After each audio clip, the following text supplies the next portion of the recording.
may change. But we picked India because of it was really an exciting time in the country. They had a rising economic tide that had kind of spurred this emerging middle class, 300 million people big, wealth of English speakers.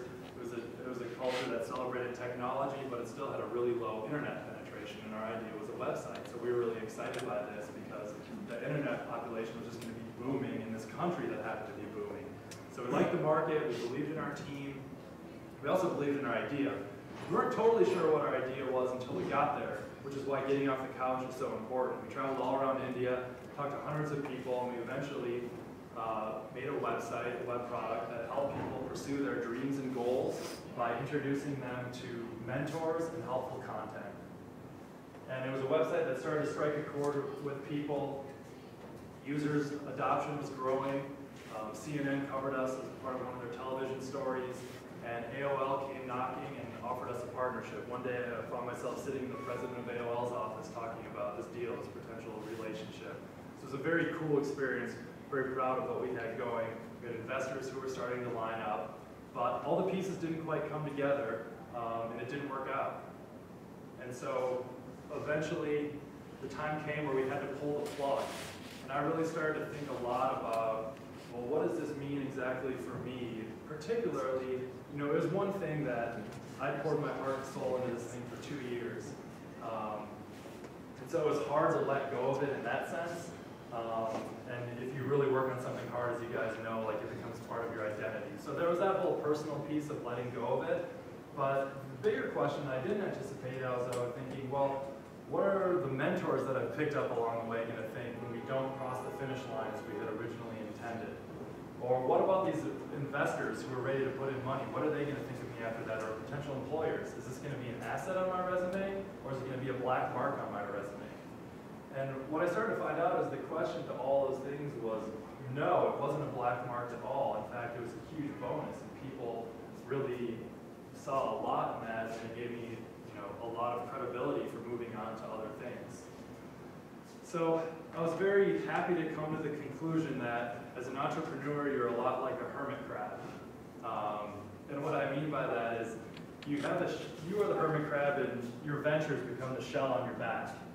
And there's usually 3 outcomes. One outcome is that you're going to wear the shell for a while. It's going to become so attractive to someone else that they're going to want to acquire it. So you're going to lose the shell. The second is that you're going to try it on for a while, you're going to wear it, it's going to become a part of you, but eventually it's not going to quite work out. You're going to need to crawl away from it, leave it behind. The third one, which doesn't happen as often anymore, is that you're going to wear that shell for the rest of your life, and it's going to become part of your identity and who you are, and it's going to shelter you and provide a home for you. But the cool thing is that with the middle scenario, the one that probably happens more is that at some point you're going to crawl away from your shell. But the thing that I came to realize is that you don't leave everything with you in the shell. You get to take it with you. So the experience gained, the knowledge accumulated, the relationships built, you take all those things with you to the next venture, to the next idea, whatever it is that you're doing next.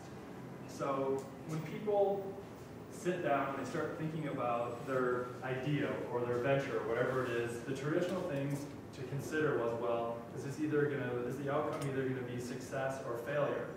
But what I came to realize is that that's actually not the way it works at all. It's either success or not trying. Those are your 2 options. Because if you go for it, you are going to gain things and you're going to do well as a result of it. So the second option is not trying. And if you have something that you're passionate about, something that you want to go for, then really the only way you can fail is if you don't do anything at all.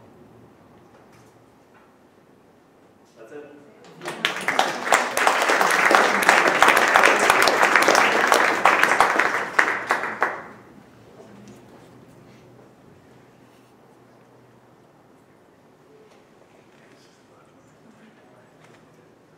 I think you drank my water. Yeah, it's a little slimy. I'm going to talk to you guys today, and Dave and I have been working together. In fact, I'm the guy that convinced Dave to move to Chicago, one of the best decisions I ever made.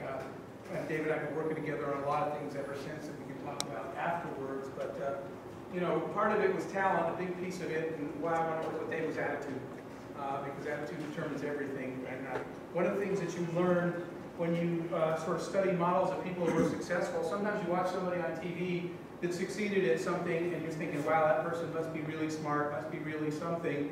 They're not. What you find is the difference between the people you're watching about win on TV and everybody else is they just got up off the couch and gave it a shot, right? I learned that lesson time and again, that the difference is attitude and energy. You don't have to be the smartest person in the room, the fastest, the best. You don't need to start with any money. You just need to have the attitude and be willing to put forth the effort. So what I want to do is give you guys a little bit of sort of really generic, I'm kind of high level about entrepreneuring, and then let's talk specifically about, as Jeff mentioned, you know, for me personally, I've been sort of a serial entrepreneur, doing ventures my whole life. I've been doing a lot of internet stuff. So we want to talk about that afterwards, about web companies, because I've started a few of them. Our current one is a company called ubid.com, and another website that Dave built called redtag.com. We heard before that my previous startup was called priceline.com. I am actually really come from your guys' space. I'm not a tech guy, I'm a marketing guy. Everything I've done was really about the marketing much more than the technology. Our wins were because we knew how to market, not because we had any kind of proprietary technology. So I want to talk about that as we go through. And I hope that at the end, I'll go fast so that we have time to talk. I hope you guys will have some questions. This is kind of fun for us. I did a speech recently in New York where I was on stage with Donald Trump, and there were 10,000 people in the audience. And I stupidly said, does anybody have a question? At the end, you can't really do that with 10,000 people. With this group, we can talk about this stuff, and I hope that you will afterwards. So let's sort of jump right into this.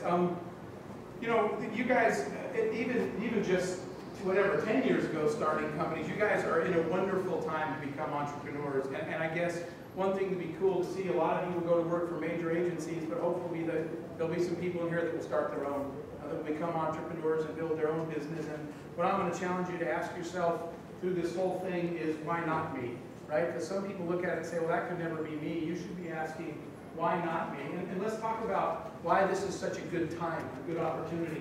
The world around us has changed quite a bit recently. And here's one of the biggest things.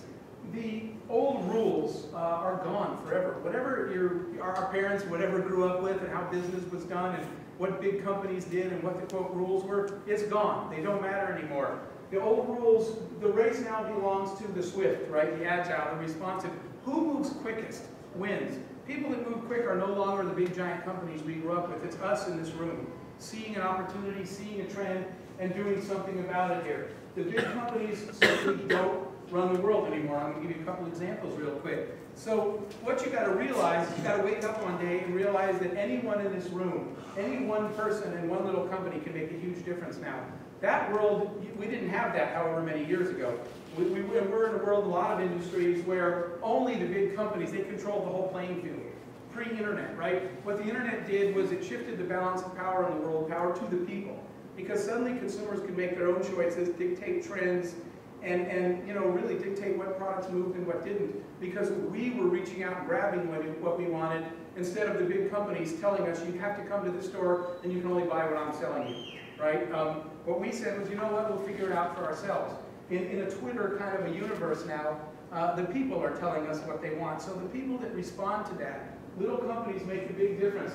So what happened to those big companies, right? I guess they weren't, we were raised to think that big companies knew everything. They ran the world, they controlled everything. They ain't doing so well, okay? If they were so smart, I wonder why they're all bankrupt now. We were raised to believe that big entities like this had all the answers, right? They were the banks. How can a bank not know how to manage money, right? Well, guess where are all they? They're all bankrupt again. They're all asking for aid. So clearly, the big companies we grew up with, I threw these guys in here too because I just get sick of reading about the bonuses and they're asking us to pay all the bills and then they're giving out bonuses. Clearly, the old rules don't apply anymore. The big companies don't know everything like we were raised to believe. And I just sort of threw that in there. Luckily, you and I get to pay for all that stuff now too, out of taxpayers' dollars. So what is the world that we live in now? We live in a wonderful time where anybody in this room could be the creator of the next big thing. And we'll show you a couple of examples in a minute. And